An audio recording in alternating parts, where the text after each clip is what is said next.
Hello my friend, আমি সমর মণ্ডল 5966। আজকে ছিল মকর সংক্রান্তি দিন, প্লাস গঙ্গায় স্নান করবো বলে সবাই রেডি হয়ে গেছিলাম, কিন্তু প্রবীর যাবে না বলে প্রবীরের দিদা বারবার জিজ্ঞেস করছিল। তাই সৌভিক এখনও আসেনি, প্রায় 10:30 বেজে গেছে। দেবু চলে এসছে, সবাই মোটামুটি। তারপর আমি চলে এলাম দয়ের ধারে রাস্তায়, সবাই তাড়াতাড়ি করে যেতে বলছে। আমি তারপরে সৌভিক, তারপরে হচ্ছে শুভম, দেবু আর ছিল এই যে আমরা এখন চলে এসেছি তো মলিয়ের বাঁধ ধরে চলে যাচ্ছি। যেতে যেতে যেতে শুভম রেগে গেছে, তারপর অনেকটাও এগিয়ে গেছে। আমি শুভমকে দাঁড়াতে বলছি। তারপরে আমি এখন চলে এসেছি হিওপের বাঁধ, হিওপের বটতলা পেরিয়ে, এই যে বটতলা, তারপরে হিওপের বটতলা পেরিয়ে যাচ্ছি। সবাই আনন্দেই হচ্ছে। খুব রোদ্রা উঠেছে, খুব সুন্দর, আকাশটা ক্লিয়ার হয়ে গেছে। তবুও কুয়াশা তখন ছিল হালকা হালকা। তবু এবার সবাই যখন যেতে দেখতেও চারপাশে কুয়াশা, তখন আমরা বেরিয়েই পড়েছি। ঠান্ডা লাগছে, হু করতে করতে যাচ্ছি ঘুরতে। এখন আমরা অর্ধেক রাস্তায় চলেই এসেছি। তখন ওই যে বাক্সির প্রায় কাছাকাছি চলে এসেছি। এসে অনেকটা ওরা বলছে কাকা কেউ রাস্তায় নেই। সব দাদাদের সাথে দেখা হয়েছিল, সব দাদারা বাইকে করে যাচ্ছিলো, এগিয়ে চলে গেছিলো, কিন্তু আমি তখন ভিডিও স্কিপটা করবো ভুলেই গেছিলাম। তারপরে চলে এলাম বাক্সির মুখ পেরিয়ে চলে এসেছি, 0 পয়েন্টের রাস্তাটা ধরেছি।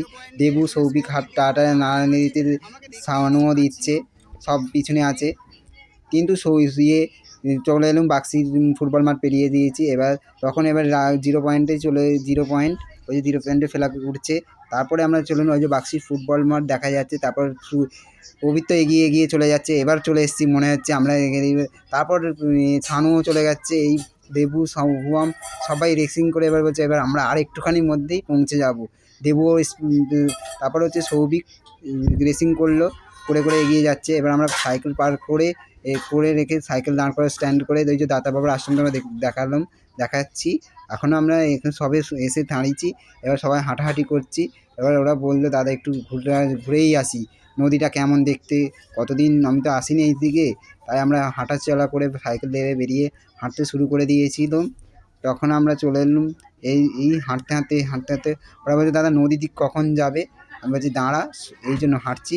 তখন প্রচণ্ড রোদ উঠে গেছে, ওরা হাসছে। তখন এই যে ত্রিবেণী হলের কাছে এগিয়ে গেছি, বাক্সি ত্রিবেণী হল এগিয়ে তারপরে বলছে দাদা নদীটা তুলবে না। তারপর আমি বলছি হ্যাঁ নদীটা কেন তুলব নি, তাই নদীটা তোমাদের সাথে দেখাচ্ছি। নদীটার একটু তখনও কুয়াশা ওইদিকে ঢোকে আছে। তারপরে এই সূর্য উঠছে, এই যে কুয়াশা নৌকা দাঁড়িয়ে ওই যে ত্রিবেণী হলের কাছে আমরা এসে আড্ডা দিচ্ছি। তারপর বললাম আমরা সব দাদাদের সাথে দেখা করবো, তাই দাদাদের সাথে দেখা করতে যাবো বলে নদীর ধারে ঠিক করলো। সৌভিক ওরা বলছে ঠিক আছে দাদা, ক্যামেরার কাছে চলে যাচ্ছে সবাই। শুভম তখন এসছে লাস্টে। তারপর আমরা হাঁটতে আবার দাদাদের সাথে দেখাই হচ্ছিল। আর একটু এগিয়ে গেলাম। তারপর আবার বলি এদিকে নদীটাকে স্কিপটা করি, নদীর ভিডিওটা করতে এগিয়েই যাচ্ছি। এই যে নদী।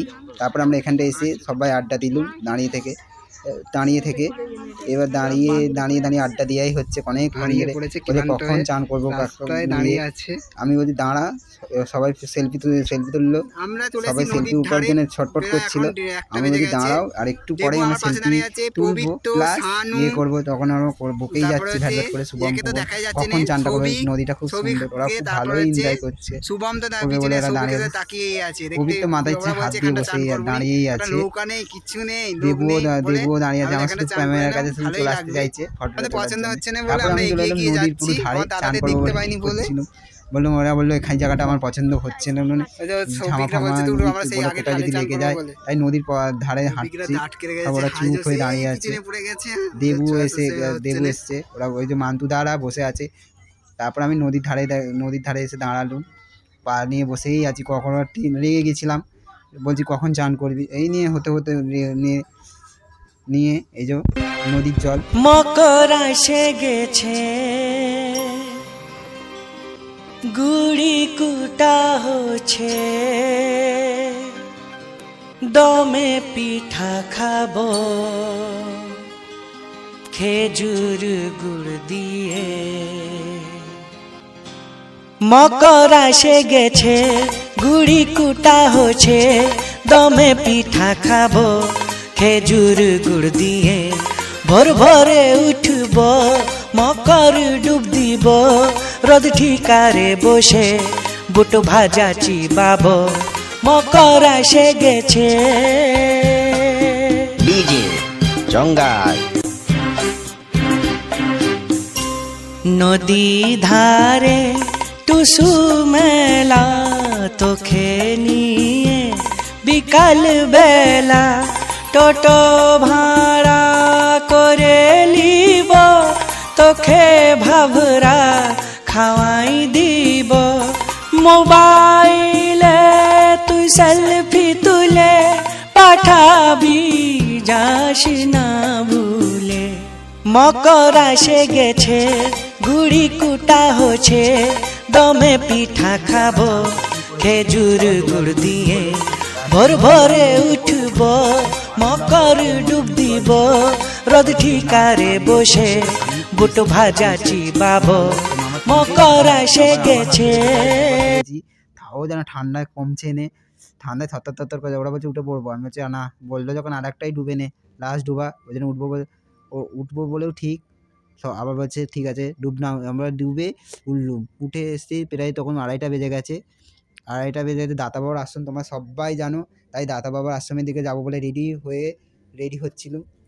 রেডি হয়ে তোমরা দাতা বাবার অন্নকট খেতেই এসেছি আমরা চানো কথা। এই যে দাতা বাবার গঙ্গা দেবী পুজো হয়েছিল কালকে, তাই আজকে আমি বামুন ঠাকুর সব পূজা গোছ করছিল, গোছ করতে করতে আমি তাহলে সেই সুযোগে গঙ্গা দেবীতে তোমাদের সাথে শেয়ার করলো। দাঁড়িয়ে আছি অনেকক্ষণে, ঠাকুর স্কিপটা করছি। তারপরে ওরা বললো অন্নকটের দিকে চলো, তাই অন্নকটে প্রচুর ভিড়, আমরা লাইন দিয়ে পাইনি। তখন এই যে তাহলে স্কিপটা করে ঢোকার মুহূর্তেই দেখো আমাদের যে গঙ্গা দেবীতে কালকে পুজো হয়েছিল, সেই গঙ্গা দেবীর সাথে ফটো করে ভিডিওটি শেয়ার করছি, তাই গঙ্গা দেবীটাকে স্কিপটা করেছি। তারপরে নিয়ে গঙ্গা দেবীর সাথে বামুন ঠাকুর তখন রেডি হয়ে তারপর অন্নকটের কাছে এসে দাঁড়িয়েছিলাম, প্রচুর ভিড়, তাই দাঁড়িয়ে তারপরে শিব মন্দিরটা দেখতে পেলাম, শিব মন্দিরটাই তুলে নিলাম। তারপর খেতে সবাই মিলে আনন্দ করে খাওয়াও হলো। অন্নকট প্রায় তখন 3টে বেজে গেছিলো, অন্নকট খাওয়া শেষ। তারপর আমরা চলে গেলুম যেখানে অন্নকট রান্না হয়। তারপরে আমরা চলে এলাম দাতা বাবার যেই বাক্সির মূল দাতা বাবা, সেই দাতা বাবার মন্দিরটা, বিখ্যাত বাক্সির দাতা বাবার মন্দির। তারপর আমার ভিডিওটা তোমাদের ভালো লাগলে লাইক করবে, কমেন্ট করবে, শেয়ার করবে। গুড বাই বন্ধু, আজকের মতো এই ব্লগ ভিডিওটি এখানটাই আমি শেষ করছি।